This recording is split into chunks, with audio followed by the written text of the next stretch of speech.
आज होता मार्गशीर्ष महिन्यातला दुसरा गुरुवार आणि आईंनी इथे इतकी छान पूजा केलेली देवीची की मन प्रसन्न झालेलं एकदम देवीला बघून.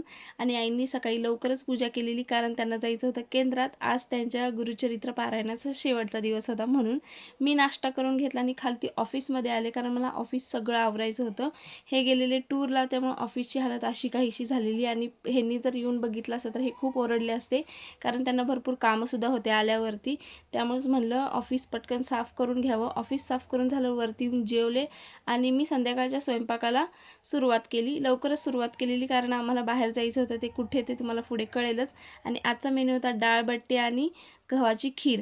डाळबट्टी तुम्ही खाल्ली असेल तर मला कमेंटमध्ये नक्की सांगा. आणि आम्ही गेलो केंद्रामध्ये दर्शनासाठी. आई सकाळी जाऊन आलेल्या, पण मी गेले नव्हते म्हणून आईनं घेऊन गेले. आणि आईंना इथं रवा आणि साखर प्रसादाला द्यायचं होतं, ते दिलं. आणि आतमध्ये दर्शनाला गेलो. इतकं छान वाटतं ना खरंच. म्हणजे मी खूप जुनी सेवेकरी आहे, पण लग्नानंतर माझा खूप गॅप पडलेला आहे. म्हणजे मी घरात सेवा वगैरे सगळ्या करते, पण केंद्रात जाणं माझं होत नाही, कारण कामामुळं आणि आता अवधूतमुळे. कारण अवधूत मला सोडतच नाही. त्यामुळे केंद्रात गेलो, इतकं छान प्रसन्न वाटत होतं. आईंनी प्रहरीची सेवा घेतलेली, आईंची झाली, अवधूतला आईंकडे दिलं आणि मी थोडा वेळ प्रहरीची सेवा घेतली. बाहेर येऊन इथं औदुंबराला प्रदक्षिणा घालत होतो.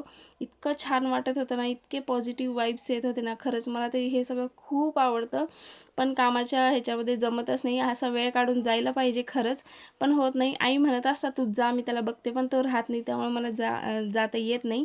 पण इथून पुढे नक्कीच प्रयत्न करीन मी जायचा. त्यानंतर घरी आलो आणि देवीची कहाणी वगैरे वाचली, देवीला नैवेद्य दाखवला. आणि आजचा मेन्यू असा होता: डाळबट्टी, आमटी, गव्हाची खीर आणि ठेचा. खूप छान झालेला. आणि मला कमेंटमध्ये नक्की सांगा तुम्हाला जर हा मेनू माहिती असेल तर. चला भेटू नेक्स्ट व्हिडिओमध्ये. तोपर्यंत बाय.